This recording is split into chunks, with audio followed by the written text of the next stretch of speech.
We can't even do a countdown to begin these because the time difference and the lag between our conversation makes it go, hello, hello. We can give it a We'll go. just have to get, yeah, why not? Okay, One, three, two, two, one. Hello! hello! We It's tried. close enough. Welcome to the transatlantic, transglobal, I would say, very international intro to this week's episode of the Odd Jobs podcast with Oh, your host, woo! woohoo, with your host, Pat Higgins, who is currently in Australia, You know, in just outside Australia, but Sydney. I'm back in Australia now. Yeah, I was in Australia briefly. Now I'm back in Australia and I'm here for the next week and a bit. oh, Um, much. yeah, and then Ruby Carr, where are Yeah, you? just London. Just where I always Hey, am. Just always here. So hey, sometimes you're in Southampton. and Let's not to sell be yourself fair, short. uh, I know, and sometimes other bits of mainly England. Love, Mainly, yeah. love to Oh, come to yeah. Wales. I was about to say that's the UK, Ruby. You actually go international. Yeah, I would love to come to Wales. Love going to Scotland, and I'm Yeah. determined to go to Ireland. 2026, we're getting you to Ireland, 110. Yeah. Anyway, this is important right now because what we need to be doing is introducing the wonderful episode you're about to listen to. Oh my God, it's such a good Oh my God. episode. I literally Oh. was retelling some of these stories to my family at Christmas because I was like, these are so funny. Yeah. Oh, this is an absolute clanger. I don't know anybody who came with better prepared with better, like rich stories with just so many characters and fabric and setting than our wonderful guest this week, the amazing Joz Norris. Mm. Who, by the way, if you really enjoyed this episode and you love it, and we will remind you at the end, Joz Norris is currently on a UK tour. Woo! Oh, see Jaws live. If you haven't seen, we talk about it in the episode, but Jaws's live shows just have to be gone. You have to see, you have to experience them. They are unique, one of a kind. You won't have seen anything like him. They are hilariously fun and silly, and I just cannot tell you enough. I'm not recommending, I'm not shouting out, I'm demanding that you go see Jaws live. Yeah, and it really should. And he's going all over the place. He's already started the tour, but there are still lots and lots of dates available. Not lots and lots of dates 100%. available. What I mean is lots and lots of dates coming up because he's in demand everywhere. Yes, I mean, he is. Yeah, all over the UK. But yeah, I think without further ado, we should just get straight into this absolute cracker of an episode. yeah, enjoy. Enjoy! But Yeah, this yeah, is an intervention. I do think I'm going to do a show about gambling and violence because I have a Her lot. 30s have been eventful thus far. Can you put money on everything on a roulette wheel so that you get something? Yeah, Or but do you'd they not lose, let you do Yeah, that? because lose money. you can put like something on this and something on that, but you wouldn't. You would But lose. if the odds were, if you put all your money on things that were really specific, so the odds were very good, and then one of them came up and the odds were better than the number of things you've divided it by, Well, it's because they probably have plans for that. I was going to say, it can't be I possible feel like to this do is that. mathematically, but also isn't roulette one where they like spin it and they're like, place your bet, so you don't have time to put it on every single one, right? Oh, Because yeah. it's once the ball is spinning that you have to place your bets, isn't it? I guess maybe someone worked that out and then they were like, we're going to have to Yeah, add we're time. going to have to do it while there's wheels going round. If we give them enough time, they're going to best us. Oh, anyways, welcome to the Odd Thank you for Jobs having podcast. me. Joz Norris. Thanks. Thank you so Hey, much guys. for coming. Pleasure. It is Absolute a pleasure to have you here. Odd Jobs podcast is where we just talk about all the odd jobs that people do in order to get them to the very cool job they have. Mm-hmm. Yeah. Yeah. So before we get into your odd jobs, I feel yeah. like we should give a proper introduction Yeah, to all our yeah, listeners yeah. as to who you are. So Joz Norris, you're a very acclaimed comedian, Oh, no. writer, No, and no. actor. Stop. No, please. you take no, this it's in. not Listen, true. you take it in. No, I This hate is my it. favourite I part of the podcast refuse. where we Yeah. get this feigned humility off No, of God, no. comedians. Yes, more, No, please. because also the next one I'm about to say, Oh, I yeah? remember telling you in Edinburgh, well yeah? done for this, and you were like, oh no, and I'm like, so I get to tell you again, Yeah, well you done. did. You told me off about this. Well done. So you are the winner. Stop it. You are the winner of the Comedian's Choice Award for Best Show, the Wow Award for Best Comedy, and Best Comedy at the Buxton Fringe. Oh yeah, Yep. nominated for Best Comedy at the Buxton Fringe. Oh. Didn't win. Didn't That was win, I'm Ruby. afraid. That was Ruby who was like, he won. I was like, amazing. Yeah, I'll put that no, down. no, sadly well, not. speaking of nominees, you were nominee also for the Malcolm Hardy Award for Comic Originality. Yeah. And the Chortle Award for Best Music and Variety Act. Yeah. Yeah. Wow, it's actually a good bunch of stuff, isn't it? Yeah. We're not even done yet. No. You were Oh my nominated God. for the David Nobbs Memorial Trust New Comedy Writing Too Award. many words in And- that award. and Too the many words. sitcom writing competition for your sitcom, The Happiness Chain. Yeah. Welcome to the Odd Jobs Podcast, Joz Norris. Thanks for having me. You, what did we miss? The next up biggest award in comedy you left off. Nominee. Runner up. Runner-up. Oh my God, I can't believe I missed that. I really hate that I said that. But I feel like the list was so complete. Yeah. Because obviously I have a running tally of Yeah, every yeah, award you've I've got been your nominated bio. in my head. I would say, what And love- normally people don't talk about them because who cares? But when somebody does make the effort of going through every single one, there was then a little bit of me that was like, I've got to mention the other one. It could have been me missing it. No, 100%. no, But part of me no, thinks no, you need to no. get onto Holly Ebden and tell her to update the website. Oh, is it not on her website? It could have. I'm seeing her on I was Wednesday. on your I'll have a chat website. about that. I was on your website and hers. Maybe I've not updated mine. And I think it was Maybe because when I've you said buried it, I it. was like, I feel like I've read that. Shit. We've done this to some other apps. Yeah, other yeah. people, other guests being like, "That's not on your website, by the way." Right. Yeah. So That's actually, not this on is just your a really Well, I get useful onto kind your of agent. reminder to Yeah. sort of update my web presence. I love that you corrected us because that's nice. That's good confidence. Yeah, Well done. yeah. Well, you Yeah. told Well me done off for for doing myself down in Edinburgh. For being humble. Yeah, and I I'm can't like- remember what I did. I think I said, "Oh, it's all a load of shit. Who cares?" Yeah. And you went, "No, you've Classic. earned this." Classic Yeah, Fringe. Or something. You earned it, and also Fringe is the place to talk yourself up Yeah, to everyone, yeah, no matter yeah, what the yeah, thing yeah, is. yeah. Being like, "Yeah, I'm amazing, I'm incredible." Yeah. And so I was But it's yelling all at you very to random, be the whole good at yourself. thing. It's so sort of because this year, the first week of this year's Fringe, I remember like just telling myself like, "This is awful, and you made a terrible mistake again. You should go home. Why do you ever do this?" Is that not just the first week of every I think, single yeah, Fringe? it always is. And you just like, it's always a disaster or it's brilliant. So I had one day where I was feeling horrible and like this, I don't like this, and I forgot how stressful and like competitive and nasty this is. Yeah. And then the next day, a very lovely review came out that then seemed to like switch on everything else. Yeah. Because as soon as one person has like given you the validation, Yeah, then yeah, everyone else yeah. is like, oh, I guess this is one of the good ones, and then suddenly the rest of the room was And fine. it was So one of the it's- good ones. It was. Thank you so much. That's very kind. But you are so aware of like the total randomness of like somebody decided it was good and now everyone else like turns up to It's agree. so that interesting it's good or that something. you- So you want to be proud, but also you want to be like, God, this whole business is crazy. I mean, it is. But I genuinely find it so interesting that you still feel that way, because in my head, you are like a Fringe, like you are someone who I'm going to see every single Fringe. No, genuinely, because thank you. I feel like I remember the first time when I like first got into comedy and I was working or whatever else, I worked for a production company, it was actually funny, and you were quite friendly with a lot of the people Yeah, involved, yeah, yeah. and everyone was like, Joz Norris is one of the best alternatives, like you have to go see it. And I'd never heard, I didn't know you, I was brand new to comedy. Yeah, yeah. And I went to go see your show, Mr. Fruit Salad, Oh, and I yeah. was like, that's one of the best things I've ever Oh, thank seen. you. That was incredible. That show was fucking phenomenal. And I was like, oh, okay, so that guy's like the guy of the Right. Fringe. Whoa, and it no feels way. like you and like some of the other alternative comics, like John, I think of like John Luke as well, Yeah. and stuff. And I'm like, you guys are people who I don't think I would waste my time reading a review of you or John Luke, because I'm like, well, I'm just Right, going you- to that yeah, show. yeah, I'm just going to your show because I just know it's going to be exactly what I want to see, Yeah. especially at the Fringe. That's really nice to know. And but it's interesting that you're like, oh, a review came out and it was nice. I'm like, surely you were, but also I it think makes me it's a feel bit a of lot a- maybe more better that I'm like, oh, okay, if Joz Norris still feels this way, I can still feel I this think way. it's a sort of a double-edged thing of like partly, I think COVID was a weird thing where like, because I did the Fruit Salad show just before COVID, and that Yes, sort of it's felt like it was the first 2019, show yeah. people kind of paid attention to and that broke out a little bit. So I felt like I kind of started to get a sense of like, oh, things are going all right just before everything sort of changed a bit anyway. Yeah.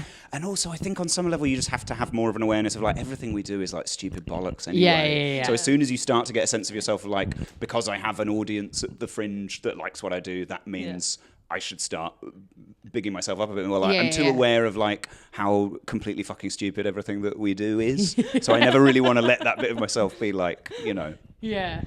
But it's interesting.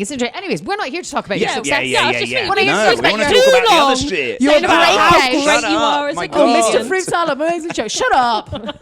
We wanna don't need hear it. We don't need About it. all the odd jobs that have got you to the Yeah. very cool position Yeah, that you are yeah, today. Okay, so first question for you, Josh. What was the first ever way that you made money?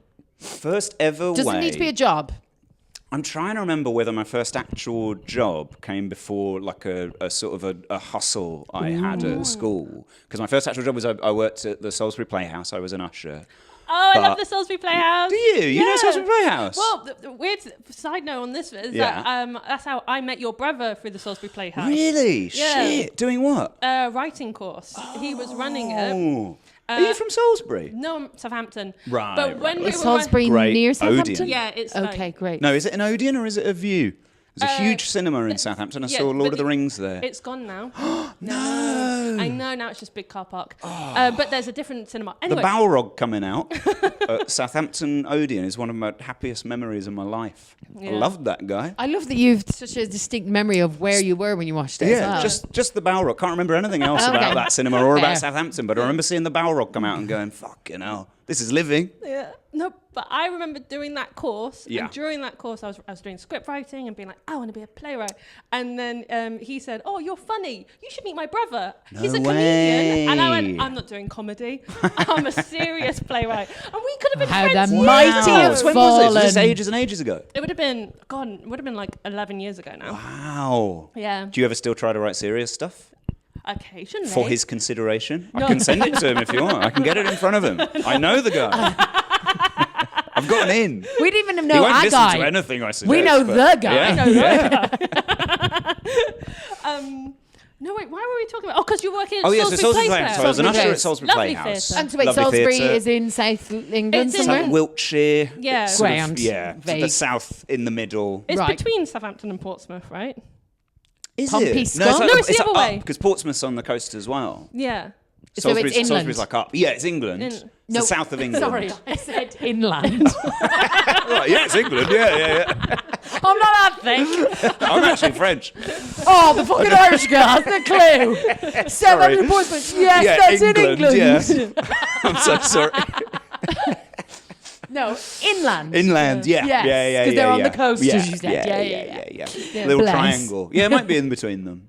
I can't. I'm just trying to remember, like, from going on the trains to get to Salisbury to see stuff at the theatre. Yeah. But it was a very old demographic of people who yeah. go to Yeah, watch things yeah, at yeah. Salisbury. It's Right. a real Very. vibe. So I think it was Salisbury or Chichester, where someone told me in the programming team that they're not allowed to repeat shows like Shakespeare's that they did even 20 years ago. Really? That they People had will be to- like, because "Seen peop- that?" Yeah, people, they're like, we've already seen this one. And I was like, It's yeah, the that's same old. audience. I'd assume they'd be able to because they're dying. The Yeah, demographic. yeah. There'll be they, big they are turnover. thriving in Right, Chichester okay. They / cling Salisbury. on. They really Draining cling the on. NHS down there, aren't they? Yeah. I was born in Chichester. That's funny. I've really pinged around all these kind of like Theatre-y. elderly theatery towns in the south. Yeah, that explains a lot. So you were an usher at the Salisbury I was an usher Theatre. at the Salisbury Playhouse, but I also, I think, or maybe it was around the same time, I had like a sort of a side hustle where I was passed up for like a prefect role. Actually, no, so this would have been later, but I've started now, so I'll talk about it. But you know, you get to sixth form and did you have prefects? Yeah. So, like, if you're a good student, you get picked to be a prefect, and I really Were prided we all myself prefects? You were. I was a prefect, but they I've got a story about them. on. Okay. I want to hear the story. Yeah. Tell.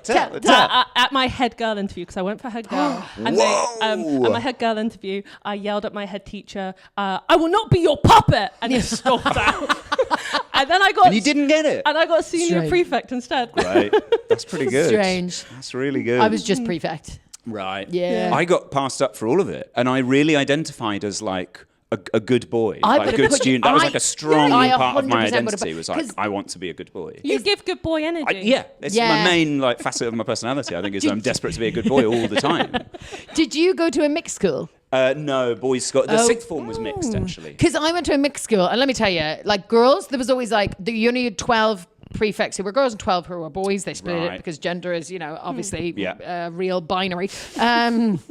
It's a Catholic school. We're fighting a losing battle on that one. Anyways, but the 12 girls, it was always like, there's always a good 25, 30, girls being good.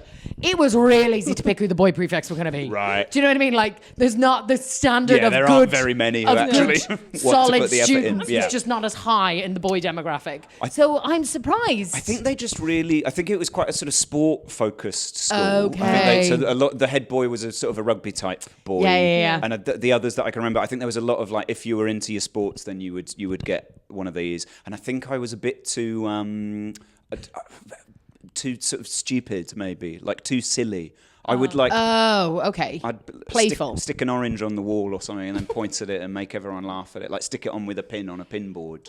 Okay. I don't know why that's popped into my head, but this was the kind of thing I was doing in the lead up.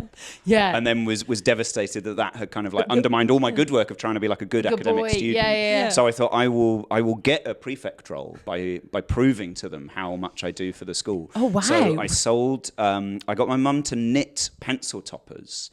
Like little hats that you could put on the end of your pencil. They were called pencil warmers. Okay. I can't remember now if this was her idea or my idea, because this feels more like something she would have come up with. Okay. It's a mad thing for me to come up I with by was gonna myself, say, to Mum, go straight to get my to mum and go work. like, knit me a hat to put on pencils. Also, but that's so small. So maybe she was doing them anyway. Could you knit that? That's tiny work. I think, because I also seem to remember that she, around the same time, was knitting willy warmers for relatives as a joke stocking filler. So we know She's where the silly gene comes from. Yeah. She was the one sticking oranges to the wall. Yeah. My dad being like, work hard. And I'm going, if you put an orange on the wall, people will like you. This is for you, Willy. So she was sort of like a wacky relative, thought it would be funny to buy her nieces and nephews like willy warmers. Yeah. Presumably just nephews, actually, but whatever.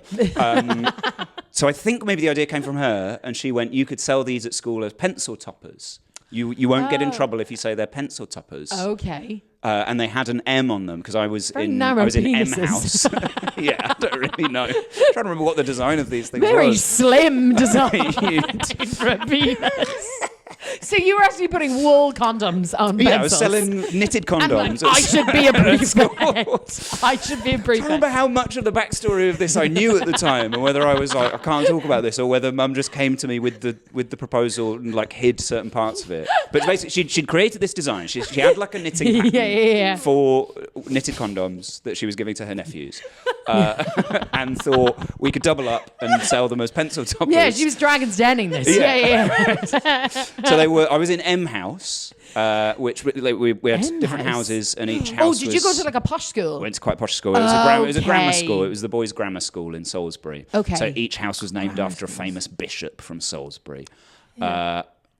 There's a bishop just called M. No, Like his in name James was Bond. Martyrville. Oh, God. So we were okay. in Martyville House, Okay. but I think Is this... even that school was aware of how it Ridiculous. sounded to say Yeah. that we're inducting you into Martyville House. So they Oh would my God, call it literally M. martyr. Yeah. Wait, is that where he comes from? Salisbury? Maybe. Like being a martyr? No, it can't be, because I I can't don't remember know. anything about him. I hear it's a real great place, Salisbury. Real good Really theatre. cool- really They're a cool big place fan to of the grow elderly, up. so maybe they don't die for their causes. I don't know. Yeah, that could be it. But Sorry, side note. so she knitted it in like the house colours, so it was white with a blue M on it, and she said you could sell it and it could sort of represent your house. And I think I made something like 70 quid. I think I sold about whoa. 70 of them. I think they were £1 each. How many were in the house? How did I sell 70? That doesn't sound right.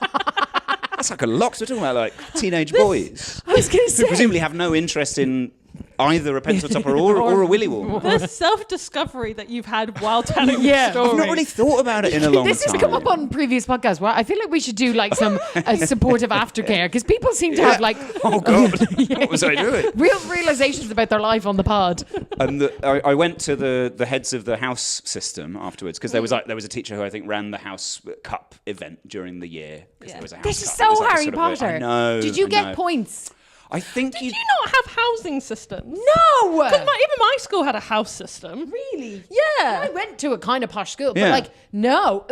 I know that the all boys boarding school Clongowes, which is very Clongowes? Wow. Clongowes Wood What a College. name. Oh, that's a funny name. That's I know. great. And everyone That's used to call really it good. Klingos. And Clongowes, where it was an all boys school, but there was a drama department that was in my like a school circus. and that one. And so when they did a play and they needed girls, I went to that Right. school. Yeah, And I yeah. knew some like family friends and people who went to that school and stuff. They definitely had houses. I know that. But no, my school. Really? My school used to be a monastery, or like, it used to be somewhere that trained priests. So priests lived in my school still. Right. Did they But no. teach? Yeah, Spud, Right. an alcoholic priest, was a teacher. Of course. And he was a rugby coach as well. And he was His name was fucking Spud? mental. Everyone just called him Spud. I can't Right, remember, right. what was his name? Father John or something. but everyone just called him Father Spud. John Misty. Yeah. Wow, that's great. That's He's where he really came good. from. Yeah. And he weirdly has a great music career going now. Yeah. No houses. So I'm always fascinated by it. It was. I can't remember if there were points or there were like events during it. So there'd be a house music competition, and then a house rugby thing, and then maybe if you won, maybe it was just based on the number of those events you won, you would win the main house. Okay. But I don't think it was point by point of like you've tried to sneak into you were rude in class. the Minus West 10 Wing, points for Gryffindor. Yeah. We had in secondary school. We were based on the two rivers in Southampton, so Tess and Itchen. Cool. And then in Sorry, what? Tess and Itchen? Tess and Itchen. Itchen is the name of a river. Yeah. The Itchen River. Do you ever swim in it?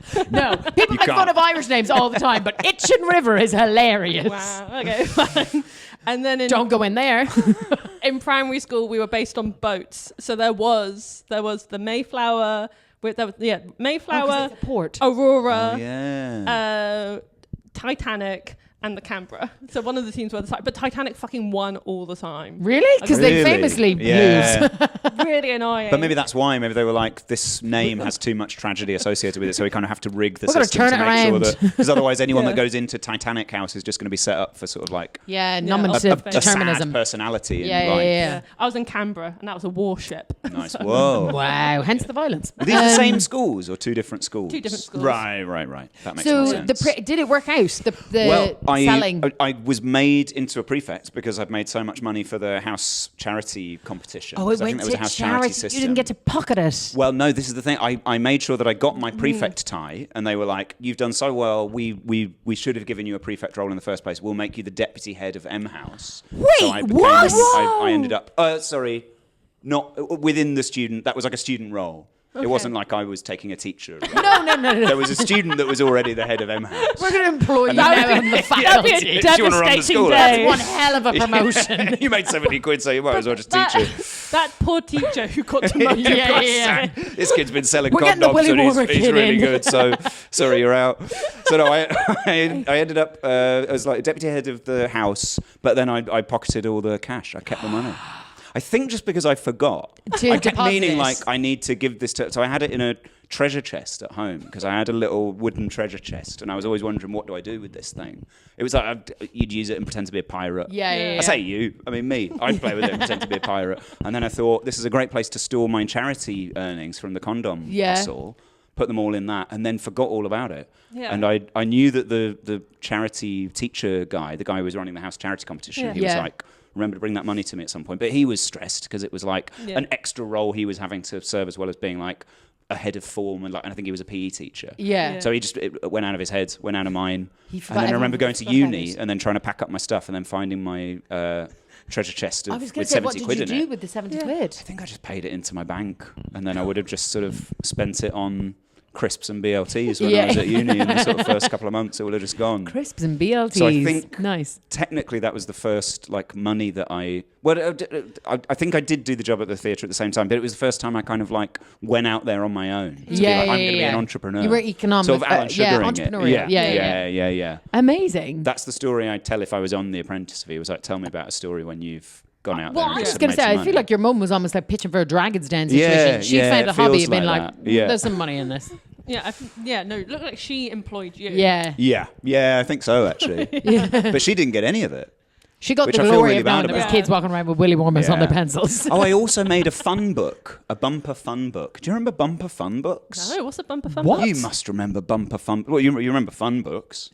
No. No. You never had a fun book. I'm Irish and she's dyslexic, Yeah, no so book maybe has ever we're been at the fun wrong to demo. me. It was like it would be a little book with like word searches, spot the difference. Oh, okay, like an arrow word. And then sometimes like an you'd get activity book. Yeah. And you could get okay. a bumper one that was like longer. Really big. And that was called the bumper fun book. Okay, Which wow. I thought was a common And bit so of you made one? Yeah, I made an M House bumper fun book. So I would hide words related to M House in the word search, or I would do a spot the difference where it would be. Oh, this was quite funny actually. The spot the difference was just two completely different pictures. I just drew a picture of a bishop here, and then drew a completely different picture of a different bishop here, and then was like, "What's different about those?" There was a maze. I think you had to help the bishop find his like hat. And did you something like that. print and produce this? And Yeah, I think I hand drew it and then I photocopied it. And I think there was like a package deal. I think they were like £1 each. Or so £1 for the pencil topper, £1 for the bumper fun book, or £1.50 for pencil both. topper and bumper fun combo. book. So it might be that a lot of people were only really interested in one of them, but were like trying to benefit from the, people who had no interest in fun but had a cold willy. That's how you get them. People whose willies were fine but loved fun and were like, well, do you know what? It's a false economy not to. Yeah. Nice. Okay, and when you were younger, what did you want to be? Like, what if everyone was like, "What do you want to be when you're older?" Like, what was the job? I think I was trying to think about this, and I don't think I ever had like a job in mind. I always wanted to like write and perform stuff. So that was sort of from always like there. a young age. From really, like, I used to write stories when I was a kid that were just like initially Tintin rip-offs, where I'd be like, "What if Tintin did this? Yeah. What if he's been to all these countries, but what if he goes to?" You're writing your own fanfic about. Yeah, basically, like five. What have had Tintin? Really filthy stuff as well. Really horrible. I don't really know where I got those ideas from. Smutty Tintin. Do you know what? Probably my mum again. There is. Oh, there'll be some Tintin stuff. smuts. It'll be about Rule him and 34, isn't it? Captain Haddock. What do you mean? Rule 34 of the internet. If you can think of it, it exists. Yeah. Yeah. There we go. Of porn. Yeah.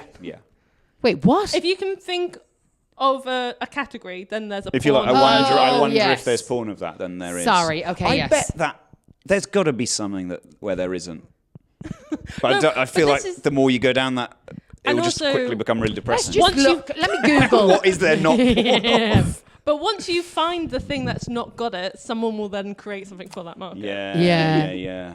But it sounds like if this was like 20 odd years ago or so, you could have been on the ground floor of Tintin fanfic. Yeah, maybe. The internet didn't exist at the time, though. I Yeah. should have taken my stories and... I mean, they weren't actually filthy. I don't know why. I don't want people out there being like, is this guy okay? Writing this stuff at 5. That's Willy bad. warmers and Tintin fanfic. You know?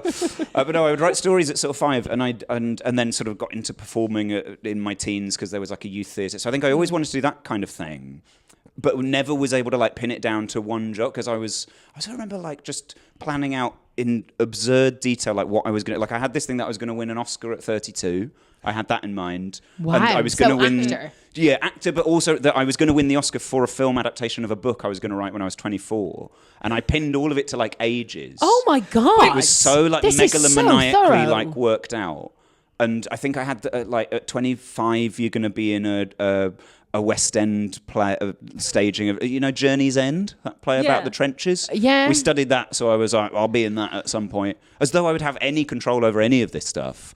I loved though the surety. It was mad. It was absolutely mad. And the only thing I think that I got right was the fact that like if you'd asked me then what job do you want, I wouldn't have been able to say. I'd have been like, well, I want to act and write and do everything. And if people ask me now what do, I don't really know what to say to them because I'm sort of a comedian, but I write and act. And so I think I accurately predicted that my career would be like incredibly unstable and precarious. You just overestimated. And have no consistency at all. But I also assumed it would involve being like at the very top. Wildly successful. Yeah. Like, so I almost got it. Imagine if you were like, if you like did everything that happened did correct, and you look back and go, how the fuck did I do that? That every year I was correct on the thing. For some reason, some guy just wrote and we're like, yeah, we're doing Journey's End, and we thought you'd be great for it. That would make me think that I had magical powers. Yeah. I would say, I'd be like, creating- okay, Yeah, it now would I have need you to to really be. think about how we solve Palestine and Israel. Yeah, can you apply this to something actually useful Can you rather put than like some your intentions fucking in place? ego, please? I think I never... I just remember at one point getting really detailed about it because I was getting very stressed. I think I was imagining like loads of things I wanted to do. Right. And being about like 11, 12 or something and thinking like, this is a lot and I'm getting... Oh, because then I got into comedy, watched The League of Gentlemen, watched The Mighty Boosh and was like, well, I'll have to make something like that as well. I'll make like a comedy TV show. Like that young, you knew you wanted to do comedy. Around like 13-ish, I think. I watched like Wow. Alan Partridge, Mighty Boosh, that sort of stuff, and loved it and was like, well, I've got to work that into all this other stuff now. So I guess I'll write some novels and plays, and then I'll be in some plays, and then I'll start being in movies, and then in amongst that, I'll just make a sitcom, despite having not done any comedy. Yeah, that does sound really stressful. It was really stressful. So I was like, I need to write this all down so I can look at it and make a plan. So then I just started writing years and ages and being like, right, this is the year you do. Yeah, well, you had to map it out, like, you know what I mean? There's a lot to get done. The only way to achieve all of these things was to try and kind of make a codify plan. it. So I can't work out whether I was like It's incredible. absurdly driven or not at all. In that I was like, well, I've got lots of ideas and I can't really work out which one I actually want to commit to. So I'll go insane. I'll do them trying all. to do all of it. But yeah, I never really had like because I think the original thing of like I'd like to write and tell stories, basically, like that went so far back that I never really had a thing of like I'll do this job. It just meant that anything that sort of involved showing off in some way or like imagining things and telling stories in some way was always like, yeah, I'll incorporate that into the plan. It's amazing somehow. the clarity though as well, because I was always like, mad. oh yeah, I'm gonna be. I remember telling my cousin, and again when you said like writing it out, I remember being like, well, I'm gonna be a doctor, Great. but I was like, I'm also gonna be an actor, Cool. and then I'm gonna be the president of Ireland. Nice. And I'm honestly still gunning for the presidency of Ireland. I think it's still possible. It's so funny. But it's so funny as well how like I always hear like people like you being like, I watched Mighty Boosh or whatever, and then I was like, well, I need to do that. I'm like, I never thought. I watched loads of. My dad was really into comedy and like Only Fools and Horses and stuff like this. Yeah. I never thought, and maybe it's because there were very little women and we watched so much Billy Connolly and stuff, but I never identified with it. But I never thought that I could do comedy or like even with acting. It was like, again, because I was in a drama club as a kid, it was all plays. So I was like, again, it'll be plays. I couldn't imagine being in a film. Like, I don't know how I knew nothing about how films happened or stuff, so that couldn't happen. I think same, but I always just like anything that I liked the end result of. I was like, I want that end result. So I think it didn't even occur to me that if I wanted to make a comedy TV show, I would need to do comedy and be a comedian and learn how to do stand-up or like any of that. I was like, well, no, I'll be too busy writing my novels. But at some point, the BBC will come to this precocious novelist actor 20-something and go, do you want to make a sitcom? I never really thought about what the process was for any of it. Or how to get there. I was just like, I want to be that. And then just muddled my way through ever since. And lo and behold, it shows that if you muddle through, then you can get there. You can do bits of it, but not to the extent that you might. I think to achieve any one of those things to the degree that I imagined, you kind of have to choose it and focus on it. Whereas if you do the scattergun thing, like I'll do everything, then you can do all of them quite well. But in a way, you are living out your childhood dreams. In a way, which is nice. 100%. Still waiting on that Oscar. Yeah. That's and then you'll be able to read that out at the start. So you won an Oscar for... Mr. Fruit Salad. Yeah, right, So what was the weirdest thing that someone has said to you in a place of work? Either a customer or one of the theatre goers even, or a colleague. Or someone. This is sort of a combination of the two. This was something that a customer and a colleague said to me. Because for 4 years I was a children's magician in a children's soft play centre, which I won't name. You're joking. Yeah, no. Oh my God. Have I not said this before? No, well, not to me. Right. Yeah, I got the job. I sort of was put up for it as an audition.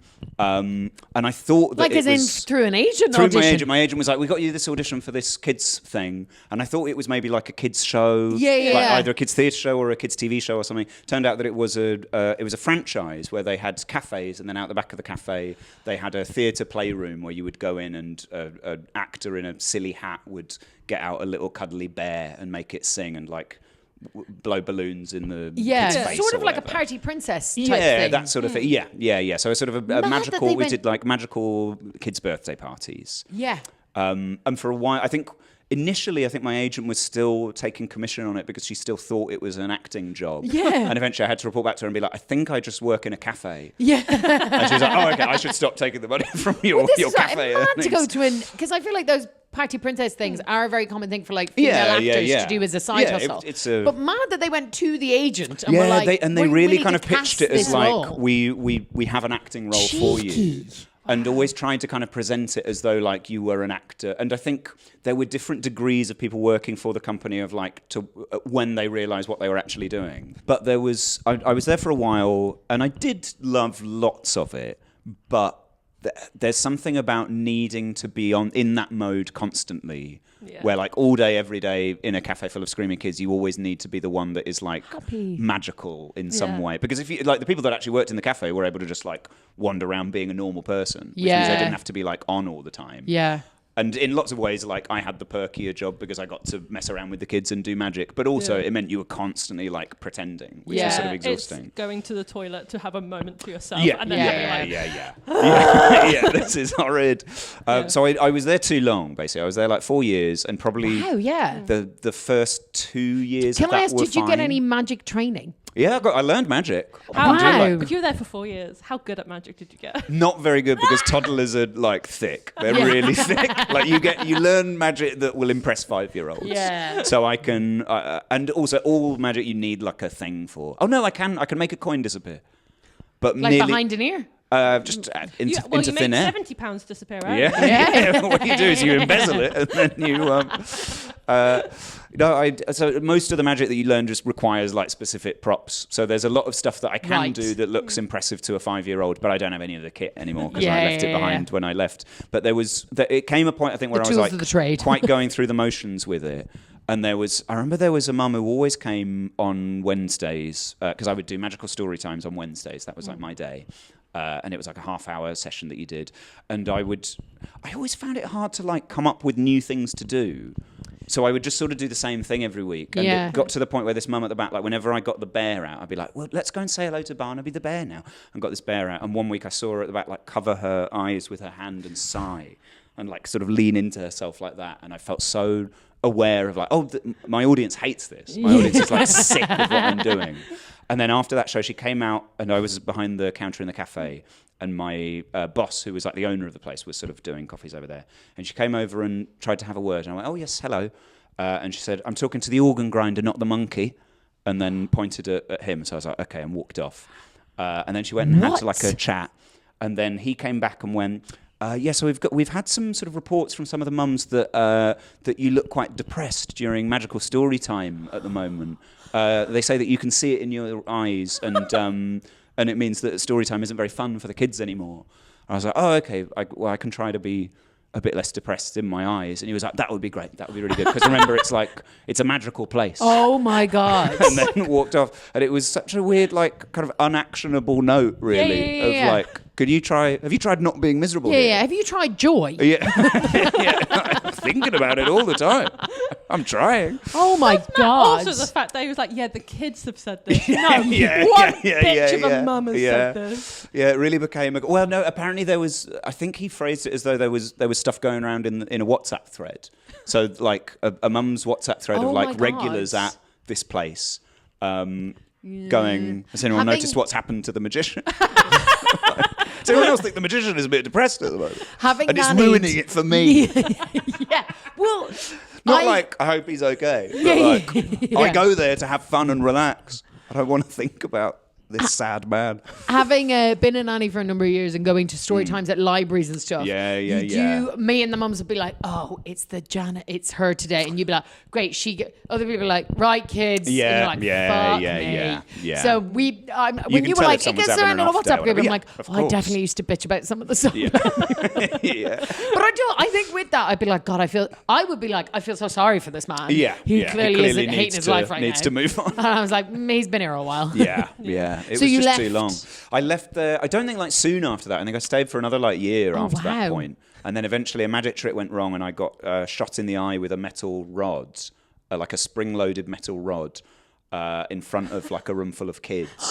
And I managed to, like, you know when you hurt your eye and like blood doesn't come out of it, but your eye goes red because it's full of blood. Yeah. So that happened. My boss like got a trick wrong and shot this thing directly into my eye. Wait, it was your boss? It was my boss because he was a kid. No, we don't normally do the show together. So you're paired up with various different actors, and normally the two owners try not to get involved and try not to do it because they're busy running the whole business. They can't turn. But sometimes if an actor has to call in sick, then they'll turn up and do the show. So I was doing the show with my boss for the first time in ages, and we'd learned different versions of this trick. And my version that I normally did was that the metal rod slowly, it's like a magic wand that's peeking out. Yeah. And I'd learned it that it slowly like peeks out and goes up my nose. Right. She had a different version of it where it shoots into my eye. And I'm supposed to duck out of the way at the last minute. No, but if you're expecting the other person to duck, you have to you have to ensure I think she that's just what's happening. assumed that's because again, it's like it's their business. So I think they assumed that was the version of the trick that was out there being done. Yeah. And that the actors had learned to duck out of the way of the spring-loaded metal rod at the last minute. But I was expecting it to slowly go up my nose, so I just stood there, and a metal rod shot me in the eye, and I managed to get through the party. I managed to like not be upset in front of the kids. Oh my God. I just had to be like, as your eye turned red. Yes, my eye turned red. The kids were like loving that. They thought that was hilarious. Yeah. So I had to be That's like, proper it's slapstick. funny. Yeah. My eye's full of blood. It's funny. And then afterwards, I had to be like, that shouldn't have happened. I haven't named them, have I? No. Good. Okay. No. I'm very fond of them and bear them no ill will, but I do realise that what I've just said It's probably might sound liable. bad. Yeah. So I left after that. I was like, I think it's probably time I leave anyway. Yeah. And I sent them an email where I explained all this. I was like, I'm not very happy about this. I'm going to leave. And they replied and went, presumably you don't want to do your last shift next week then? And I was like, oh no, I will do that because I needed money at the time. So then just had to suffer through like the most uncomfortable like final shift ever. Oh God. Where I'd already like got quite upset about being shot in the eye. Yeah, fair. But then had to I just wonder, sort of get did you through have it. depression in your eyes in that one? Probably, yeah. Couldn't see it. Turned out that was the solution. Yeah. Blind him, and then he'll be fine. His eyes are bright red now. He looks Mums at the fine. back delighted. That's much better. The WhatsApp group's alive that day. It's a change. It's different. It's not the fucking bear again. Okay, so you were at that for 4 years. So what then, of all the things that you've done, what's the weirdest like workplace rule that you had to follow? I think while I was in that place, this wasn't sort of a rule, but it was the point where I was the most sort of like, how have I ended up in this position? Yeah. So briefly, there was a mouse problem at this place, and we were sort of waiting to get a pest control person in to sort it out. But before they were able to come, we couldn't let anybody know that this was here because we didn't want the word to get out. Yeah. So the guy who managed the coffee shop, so this wasn't the owner, this was the manager. Who was the sort The of organ grinder? intermediary? Yeah. So he was the sort of intermediary most of the time, and he had developed a system which was that whenever he saw the mouse on the shop floor, he would just scream very loudly, and then the mouse would scurry away. But it meant that none of the other customers knew what this system was. So, Around small children as well. I think he was hoping it was like a noisy enough, chaotic enough environment. That the parents wouldn't notice if the manager occasionally shouted. So this was part of the rules, was that if you saw the mouse, he shouted, and it would run off. And then he was getting embarrassed by this rule because he was like not a performative type. He was like quite a normal, like quiet, retiring guy, and he didn't want to be doing all this shouting all the time. So he was like, "We can't wait for the pest control guy. We have to do something about this tonight." And he said, after work tonight, you're going to go into the pirate ship and kill it. I was like, okay, I can try. Because the mouse lived in the pirate ship. I think sometimes it could get in there. It like, you know, Right, there was like the pirate ship was sort of raised, and I think there was a network of tunnels underneath the fake floor, so he could probably get in there. So after everyone had left, he gave me a kitchen knife, and he was like, go in and find there and just like kill it. With a kitchen knife? With a kitchen knife. And he said... That's like something out of fucking Ben and Jerry's. Fucking mad. Tom and Jerry's. No, it is, yeah. It's like something out of Ben and Jerry's. Ben and Jerry's new dead mouse and kitchen knife flavour. The mouse in the pirate ship. Yeah. You had a mouse at knife point. Yeah. Well, I didn't catch him. Knife crime in London is bad. When I went in, he was like, he loves Elton John. He always comes out when I play Elton John. So he put Tiny Dancer on really loud, and I went and I was still in my costume. I was still in like my sort of like floppy hat, like silly magician man costume. So I spent about 10 minutes John, like Tiny Dancer playing. prowling around a And you're padded holding a pirate ship knife. with a knife. With Tiny Dancer playing.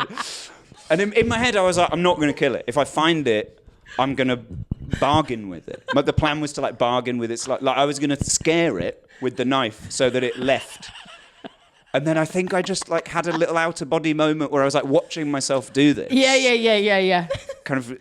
And thinking about, and I think that was quite near the end of like, this probably is a good time to leave. It was before I'd been shot in the eye, but after I'd been told to stop being depressed in my eyes. You need to write that down, otherwise I will. Because I tried to write like some stories about it during lockdown and tried to put them in a show about like weird jobs or something like that, and then never really found the right place for it. But I do love it as I have as an image. A sitcom that I wrote. just gonna say. It's about party magicians, and it's about a great. magician who accidentally everything that you've just said describes Sammy the character. Oh my god! His initial, and so I wrote down all these things. Like one of the things was the fact, because I did party entertainment. I had a friend who also did party entertaining, and she was given some food by the host, and she was like, "Oh yeah, sure," and she ate it because she was in character as a princess. And then she realized she was allergic to one of the ingredients, and so as Cinderella started coming up in hives, and had to just be chill about it because she was like, "I can't fuck up this party." And so it's such a mad world. It's such a weird thing where everything just has to be done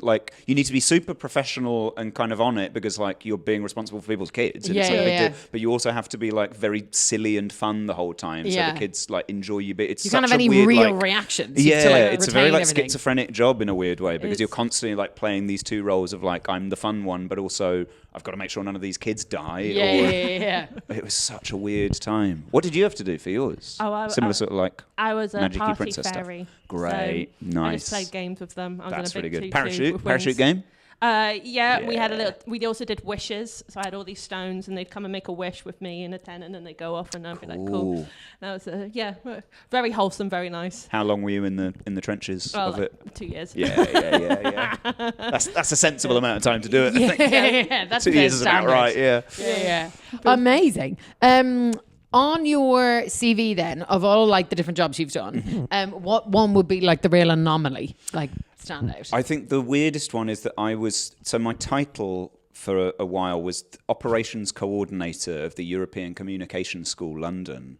But effectively what that meant was that I ran it. I ran a higher education college in London for a couple of years. Wow. And I really shouldn't have. What? Oh my God. Yeah, it's a real because most everything else you look at it and you're like, oh yeah, you were an actor, you were a kind of struggling artist type. Cool. Yeah. I get it. You did all this weird shit. But for a while I did run a university effectively, but by mistake, essentially.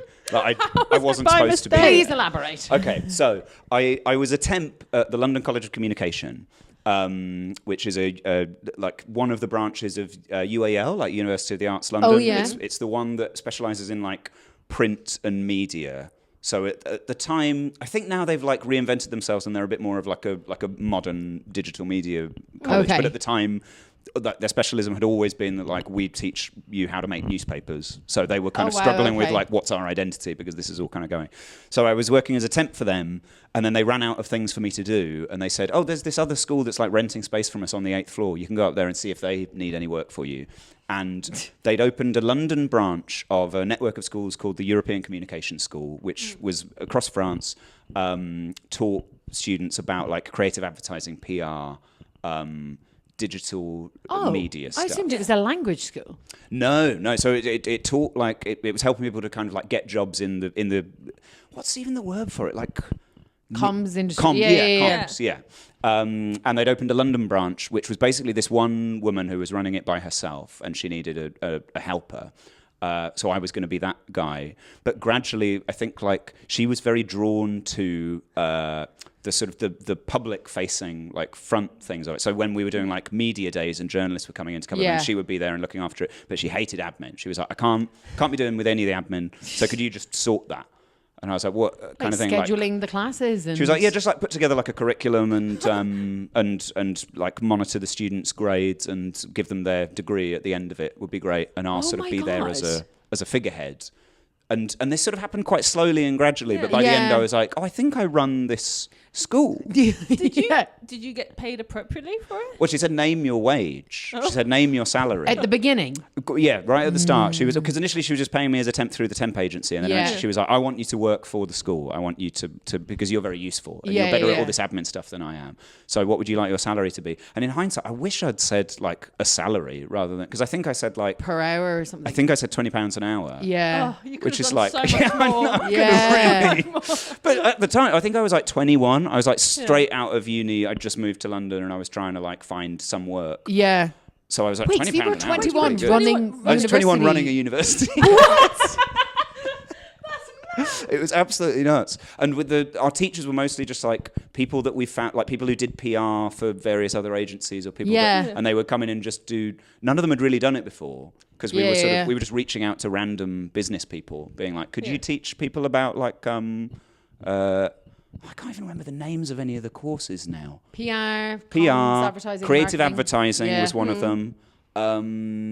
There was one that was about like designy stuff, I think. And I knew nothing about all of this, but I was like, you do this. So if you could just come in and talk to them about it for an hour, 1 hour a week, and then we'll pay you. Yeah. God, the more I discuss, it doesn't sound good.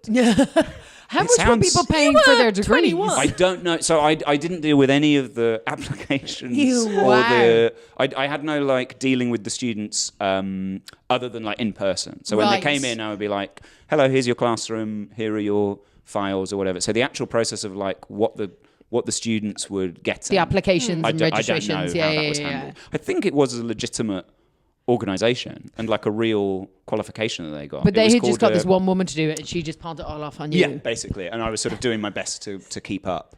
It was called a master degree. We were told we weren't allowed to call it a master's degree because it wasn't like recognised in Britain, but it was a recognised thing in France. So they got like this French qualification.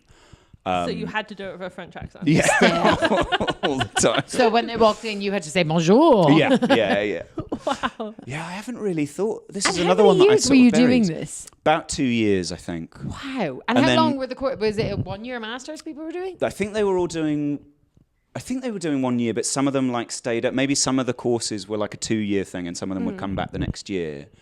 And then when I left, I remember she was very like supportive of all my comedy stuff. She was like aware of it, and she would book me to do private gigs for the students, where she'd be like, "We're going to have which Wait, to the head of their school. the head of their school like, is "We're putting gonna on a comedy show The for them." coordination guy to come out and do some jokes. Yeah. They would coach. That was because she was like, "It's really good because I get, with you, I get easy access to like putting on cultural events for them because I can just book a bar. Wow, you can were do multifaceted. your hour of comedy." And I She can. wasn't still paying you £20 a No, month. I got like a fee for that. She was like, "I'll pay you." Like most of my early like paid gigs were just through her being like, "Yeah, I'll pay you to do something." Self-booking almost. Yeah. So she was I really love the supportive idea of you of on a it. notice board being like, cultural event tonight, it's just your it's face. me. I think the kids look like they need some more culture. Yeah. I'm working on this new bit that could really do with a bit of sort of polishing up. So I think the students were weirdly kind of okay with it all and found it all quite sweet in a way. And if you're 21, if they're doing masters, Yeah, they're about the same age. I was going to say. It's like they were all could have been my friends, really. Even older, but there was always a maybe, bit. Yeah, probably a lot of them. Oh my gosh. I remember there was a day where I had stayed behind while they were like doing an exam or something, and I was waiting for them to finish so I could sort of pack up. And it had got dark around me. You know when you're in a room and it gets dark and you haven't noticed, so you just stay sitting in the dark. And then one of the students came in to get more paper for the exam and found me there sitting in the dark and was like, "Why are you here?" And I was like, "Oh, I'm just waiting for the exam to finish." And she went, "You shouldn't be here." And then I burst into tears.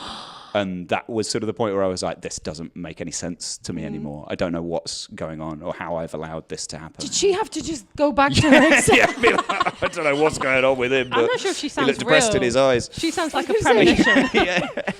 She just like, I'm just getting more paper. Yeah. What are you doing? here? She just backs away slowly with the paper in her hand. Being like, anyways. I think I just felt quite guilty. I was like, because also I was genuinely trying my best. Yeah, I was like, it's I a want lot these of students to have like responsibility. a good experience of this course, whatever the hell it is.